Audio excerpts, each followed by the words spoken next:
धर्मराज युधिष्ठिर जी महाराज ने भगवान श्री कृष्ण से माघ कृष्ण पक्ष की एकादशी का महात्म्य श्रवण करने की इच्छा जाहिर की। भगवान श्री कृष्ण कहते हैं, युधिष्ठिर, जो माघ मास की कृष्ण पक्ष की एकादशी है, इसको षठ तिला एकादशी कहते हैं। इस एकादशी में तिल का बड़ा महत्व है।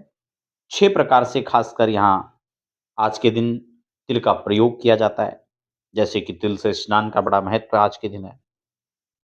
दूसरा, तिल से उबटन आदि की महिमा, तिल का हवन और तिल की तिलांजलि सहित ठाकुर जी का चरणोदक का एक आज बड़ा महत्व है। तिल का कोई भी भोजन बनाकर हम प्रयोग कर सकते हैं।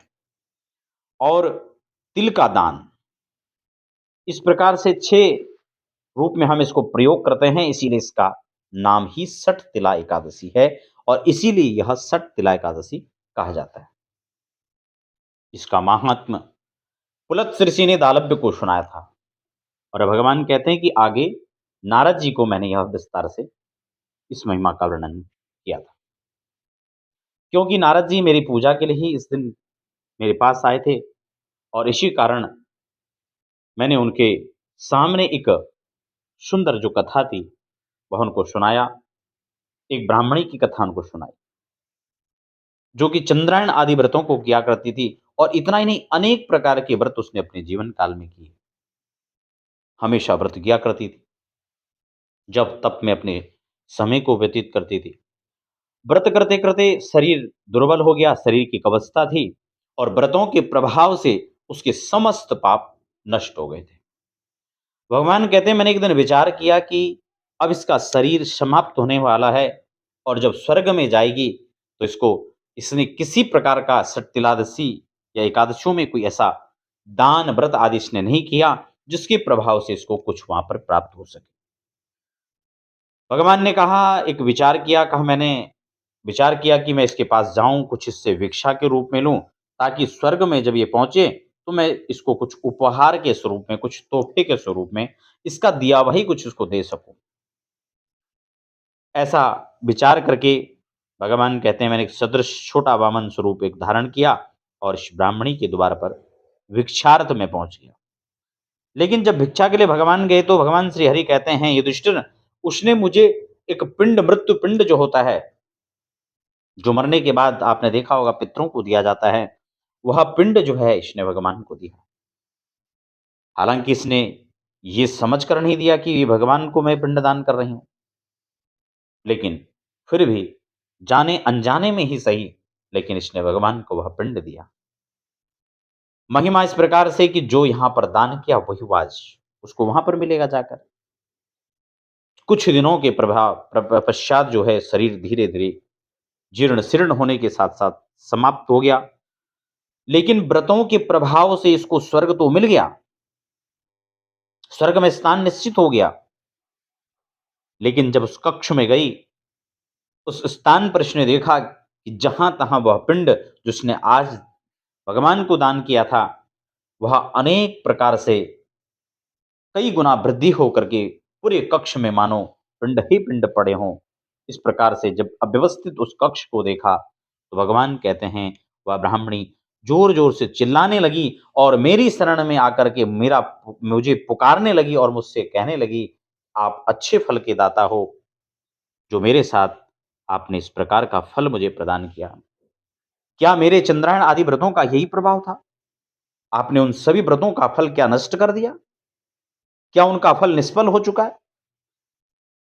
मैंने उसे उत्तर दिया, भगवान कहते हैं कि जो तुमने व्रत किया था अपने जीवन काल में, जो चंद्रायण आदि व्रत किए, उन व्रतों के प्रभाव से तुम्हें निश्चित रूप से स्वर्ग तो मिल गया, लेकिन तुमने जो अपने हाथ से दान किया था वह तुमने पिंड ही दान किया था, अब वही तुम्हें प्राप्त हो रहा है।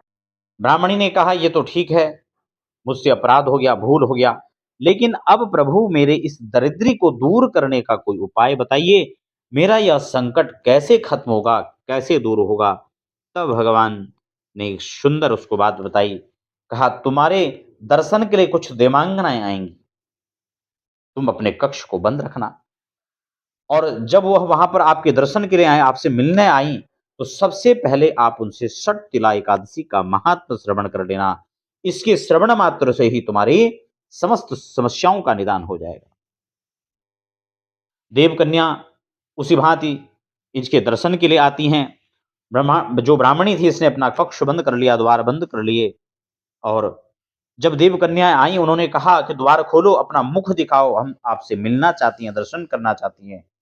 ब्राह्मणी बोली, मैं निश्चित रूप से अपने कक्ष के कपाट खोल दूंगी, मैं निश्चित रूप से आपसे मिलूंगी, लेकिन मेरी एक शर्त है कि सबसे पहले मुझे षट तिला एकादशी का महात्म सुनाइए। तब जो है, जो स्त्रियां थी व देवियां थी, उन्होंने षट तिला एकादशी का कुछ महात्म यहाँ पर इस ब्राह्मणी को श्रवण कराया। इन देवियों ने कहा कि षट तिला एकादशी का महात्म बहुत विस्तृत है। आज के दिन 6 प्रकार से तिल का प्रयोग करना चाहिए।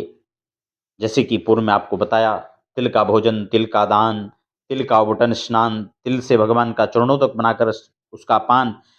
इस प्रकार से षट तिला एकादशी का व्रत करना चाहिए। और यह एकादशी हर प्रकार से आज के दिन जो दान व्यक्ति अपने जीवन में करता है, वह स्वर्ग में जाकर उसको प्राप्त होता है। यह एकादशी कोई सामान्य एकादशी नहीं। आपके जीवन काल में दुर्भाग्य को सद्भाग्य में बदलने की क्षमता यह एकादशी रखती है। ब्रह्मत्यादि जैसे जो पाप हैं, महापाप हैं, स्त्रीगमन, परस्त्रीगमन आदि जो पाप हैं, उन सबसे गोहत्यादिक पाप जो हैं, उनको भी मुक्त कर देने वाली यह षट तिला एकादशी की कथा है, यह उसका महात्म है। इसलिए महापातक से भी व्यक्ति मुक्त हो सकता है। हे देवी, बहुत विस्तार से इसकी कथा महात्म को श्रवण कराया और तब इसने द्वार खोला। अब जो मृत्युपिंड था वह एक आम बन चुका था। और सज्जनों, जब तक वह व्रत इसने अपने जीवन काल में मृत्यु के पश्चात भी किया, उस व्रत के प्रभाव से, उसके श्रवण मात्र से उसका जो ग्रह था वह नंदवन की विभूतियां उसमें प्रकट हो गई और अनेक प्रकार से वो सुसज्जित हो गया। जो अव्यवस्थित कक्ष था वो व्यवस्थित हो गया। और इस व्रत से, इस व्रत में एक तिल का जो दान भी है, उसका भी एक विशेष महत्व है। कहा जाता है कि एक तिल दान का भी जो महात्मा है, जो उसकी महिमा है, उससे हजारों वर्ष तक व्यक्ति स्वर्ग में निवास करता है। इसलिए आप सबको भी आज के दिन तिल का दान करना चाहिए। और लगातार हर एकादशियों की कथा हम अलग अलग मास के कार्यक्रम के द्वारा आपको श्रवण कराएंगे। तो षट तिला एकादशी का महात्मा आप सब इसका श्रवण किया, आप साधुवाद और धन्यवाद के पात्र हैं। बोले एकादशी महारानी की जय, लक्ष्मी नारायण भगवान की जय।